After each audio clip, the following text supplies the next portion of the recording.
please welcome to the stage Joyveer Dutt, the Senior General Manager of HSC and Sustainability at EFS Facilities Group. And for this discussion, it's my absolute pleasure to be a moderator. Please put your hands together in welcoming Joyveer. Right, a very good afternoon, everyone, and thank you so much for joining us for this fireside chat today. We will be talking about the critical role of facilities management in climate change. When we talk about climate action, the conversation often centers on government policies and scientific innovation. But what happens every day inside our buildings, our campuses, and cities? How do we manage energy, water, waste, and resilience? It's just as crucial to our climate for the future.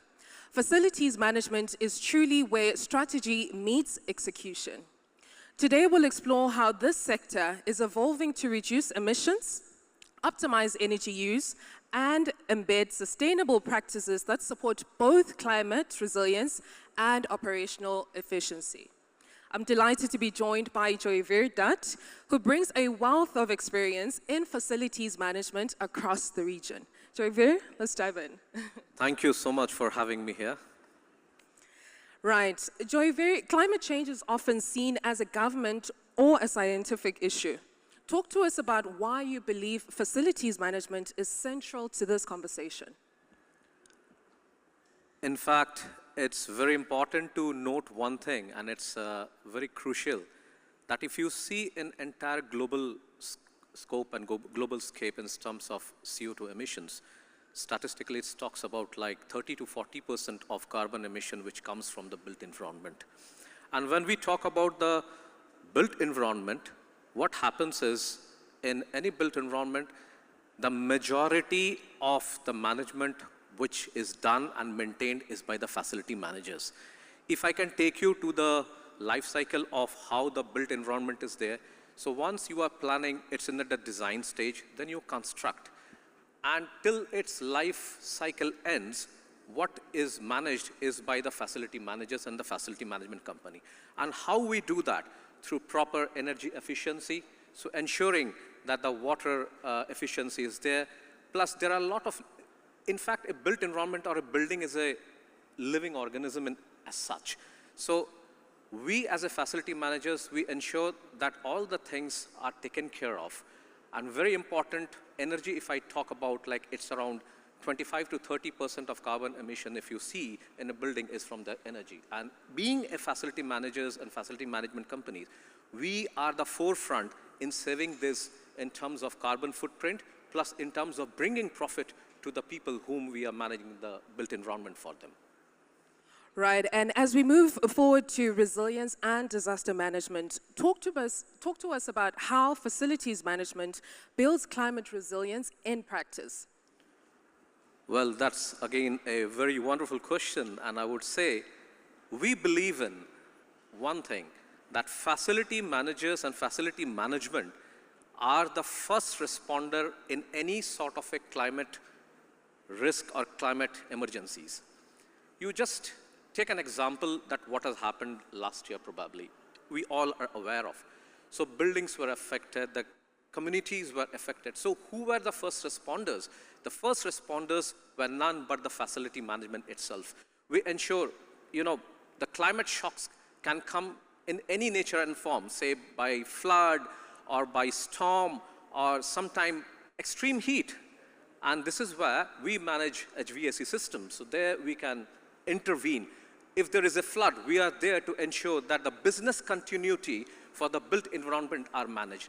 And this is how we are a firm believer, we are the first responder, and this responsibility lies on the facility management's shoulder to ensure that the climate risk resilience is taken care of in a built environment. Such a big responsibility, isn't it? It is. Right. ESG and boards. Talk to us about how you connect facilities management to board-level ESG discussions. Well, normally what happens, as I said and as I reiterate, the 40% of the global emissions are from the built environment. And if you see in a business domain, an entire business domain, where do we operate and where it's about the built environment altogether. And in entire life cycle of any built environment, you will see 70 to 80% comes under the operation and maintenance. And there we play a significant role.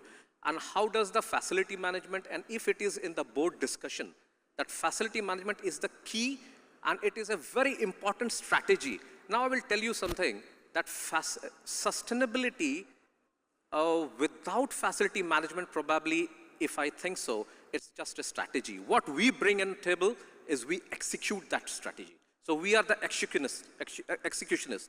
We can execute to the level of what is required in a built environment to mention and materialize the sustainability things. And it is also important today that we all talk about 3P bottom lines, right? That is people, profit, and planet. So FM or the facility management can actually contribute in all these three things in a built environment, and which is why it is a strategic important that in a board discussion and a board meeting, the facility management needs to be talked about and thought about. Right, and as we look into your future vision and looking ahead, talk to us about how you see facilities management shaping the sustainability agenda in this region and globally. Well, in fact, from a lens of sustainability, if I see, the things are actually uniform, whether we talk about in this region or any region. It's a global emergency, if I may say so, the sustainability or this thing. Now, what we do, if you can see that from a UAE perspective, the government of UAE has talked about by 2050 we have to be net zero. And similarly, in the Kingdom of Saudi Arabia, they are significantly pushing their agenda in terms of renewable energy to cater the requirement of the national growth. And when we talk about national growth, what is building? It's infrastructure, it's communities, it's building. And again, I will reiterate there, where the larger pie lies. The larger pie lies is in the facility management. And where we can come in, we can partner, and we can, basically, I can tell you that facility management is one of the key strategic partner in climate risk strategy for any government or any organization, if you take talks on. Right, Joyveer. And as we wrap up, any giveaways, any takeaways maybe from the audience where facilities management is, involved, and any last remarks? Yes, one of the important thing which I always talk about, and we as a facility management talks about, that facility management department or facility management as a whole, as an arena, is one of the very key factor in any built environment management in terms of a sustainability. Facility management may look like that it can be a cost center, but I would say to the leaders today, and the sustainable leaders today, do not see as a cost center, but look at as a sustainable partner, as a climate risk partner, as a strategic partner, because we can bring not only the sustainable gains, but we can bring significant economical gains to our partners with whom we shake hands. Right, Joyveer, thank you so much for this incredible discussion. Ladies and gentlemen, facilities management is truly where strategy meets execution. Thank you so much for joining us for this discussion today. Thank you, Joyveer. Thank you, my pleasure.